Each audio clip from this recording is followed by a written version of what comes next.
Next on Worcester News Tonight, another Verizon worker hit while on the picket lines, and another driver now faces charges. Plus, the unusual actions by a Worcester teacher have parents at one city school concerned. Good evening. Thanks for joining us. I'm Tim McCone. We begin tonight in the city with a bizarre and troubling story. It happened at an elementary school. A teacher apparently undressed and was running around outside the school. The incident has parents concerned tonight. Andy Madison joins us live now with the latest. Andy?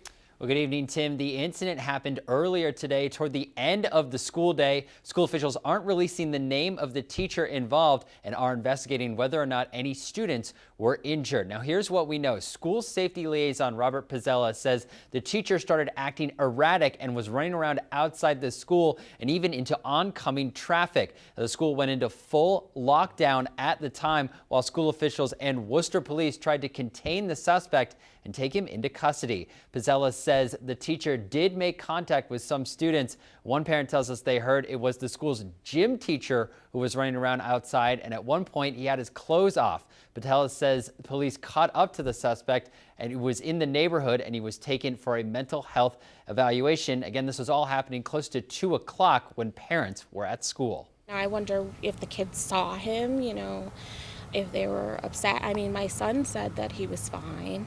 He wasn't really worried about it. So, This employee also, once again, went out into the street and neighboring, yards and was, interacting with people in traffic.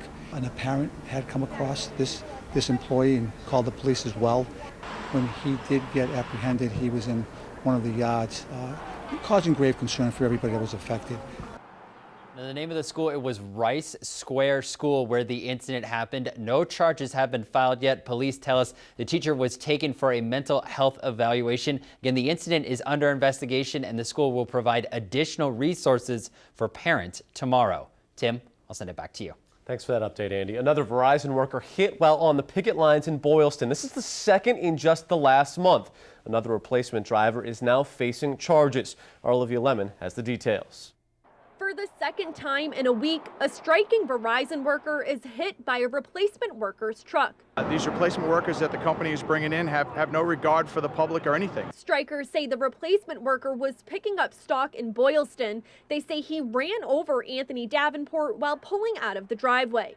Davenport was brought to the hospital and treated for non-life-threatening injuries. Knocked him over. He's received stitches in his hand, hurt his hip and back. Boylston police say 37-year-old Kevin Goodale of Vermont left the scene but eventually returned. Police say his license was suspended. He's also facing charges of assault and battery with a dangerous weapon and leaving the scene of personal injury. Granted, this person had a picket sign in front of him, but that was a human being standing in front of a large truck, and to just push him over and drive right over him, it's unacceptable. It's too bad that us as picketers and Verizon employees are paying that consequence at this point right now, and it's not fair to all of us. A striking Verizon worker and police officer were injured last week in Westboro when a replacement worker operating under the influence drove through a picket line. A Verizon spokesperson says they are looking into the specifics of what happened today. In a statement, Verizon says, "Our initial review shows that picketers were once again too close to the vehicle at issue and it created an unsafe condition. Dangerous picketing activities put our employees and others in harm's way and it must stop immediately." I hope it ends soon. I hope we get something fair and the contract goes through and we all can get back to work and serve the public that we've been doing for many years. Olivia Lemon, Worcester News Tonight. A briefing tonight from Israel's Deputy Consul General to New England on the current terror threats in that country, as well as Israel's need for a new national blood center. The briefing was in support of a charitable organization who supports Israel's first aid, emergency, and disaster relief service known as Magen David Adom. It's Israel's equivalent to 911 and has been in operation for more than 70 years. This has to be supported. We all know that Jews are under attack. They're under attack full time. And it's just that they're saving lives. They're actually saving lives. That's what they're there for. They're there. First one's there. Magen David Adom also operates the National Blood Services Center in Israel. It is not government funded, so it relies on donations. The man who led police on a high-speed chase beginning in Holden and ending in New Hampshire is set to be arraigned in Worcester Central District Court Wednesday. 50-year-old Richard Simone will be transported from New Hampshire directly to court tomorrow morning. Simone was apprehended following the more than 50-mile pursuit. One Mass State Trooper was put on paid leave pending an investigation into the apprehension of Simone. The state launches a campaign to remind residents their actions can help save a life during a drug overdose. And here in Worcester County, the district attorney is also helping emphasize the state's Good Samaritan Law. Billboards will be posted throughout the city in the future, urging people to always call 911 if someone has overdosed and needs medical attention. Worcester County District Attorney Joseph Early Jr. says sometimes people don't call 911 because they worry they might get charged with drug possession. This campaign aims to remind people about the Good Samaritan Law. That as much as 60 to 70% of the time, someone will overdose in the presence of another person, and that person will not call 911. We're hoping to end that today. The billboards will be placed throughout Worcester and in the Fitchburg-Leominster area. Funding for the billboards was approved by Governor Charlie Baker's Make the Call campaign. A small demonstration outside Tuesday's City Council meeting. Some community members are citing allegations a city employee used a racial slur against a resident. They say the incident took place on April 1st. A resident says a City Hall employee used a racial slur against him when he unintentionally blocked the parking ramp. The employee was reported to City Hall. An investigation was conducted by the city and found there was insufficient evidence a racial slur was used, but sufficient evidence to conclude a city employee directed a derogatory comment towards that resident. Some are now asking the details of the investigation be released to the public. We're here to demand that the City Council adopt a policy in which they release the investigatory reports of any city employee who's been accused of racial activity. I think that the public should come out to condemn it and to be sure that the City Council does an investigation, a thorough investigation on this incident. We reached out for a comment from the city and have not received a call back. In Shrewsbury, a driver is injured after the tractor trailer he was operating rolled over, trapping him inside.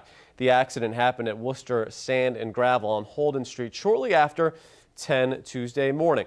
When emergency crews responded, the driver was conscious and alert, but pinned in the cab by the steering column. A firefighter was lowered into the cab and extricated the victim through the front windshield, which they removed. The driver suffered cuts to the face and impact injuries to the chest. The cause of a truck fire along the Mass Pike in Sturbridge remains under investigation. Left lanes on I-90 were closed in both directions around 8 o'clock this morning after this truck burst into flames. It was cleaned up a short time later. The driver's condition is not known at this time. Well, you may have seen yellow bags all across the city this weekend. The mail carrier food drive took place Saturday and Tuesday. The organizer says this year's drive was a success. Our Brittany Schaefer has more. And he goes, "Norm, I have a feeling this is going to be a good day." He says, because all I see driving into work is yellow bags. The mail carrier food drive collected more than 100,000 pounds in Worcester alone. Organizer Norman LaFlash says this year was a success. A majority of the towns, especially where we had those yellow bags that we saw, their numbers are up. LaFlash predicts the total amount collected in the area will be 350,000 pounds.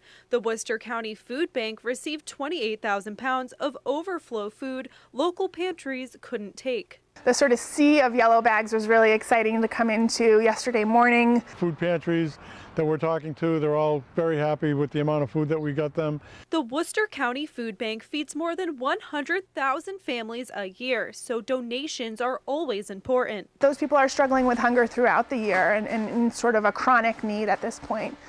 So this food is going to contribute to helping them feed their families.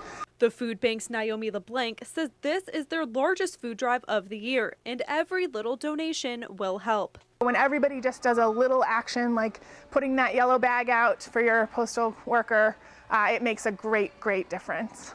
Brittany Schaefer, Worcester News Tonight. An 18-year-old man is being held without bail pending a dangerousness hearing on charges he shot up a Walmart store in Gardner with a BB gun. The Telegram reports that Nathaniel Elliott Adelman allegedly shot an employee in the back at the Superstore on Timpney Boulevard on Saturday and then opened fire randomly before shooting out a glass door to escape from the building. Elliott Adelman and a second man were found about a half-mile away. The second man, who has not been charged, told police Elliott Adelman was trying to rob the store for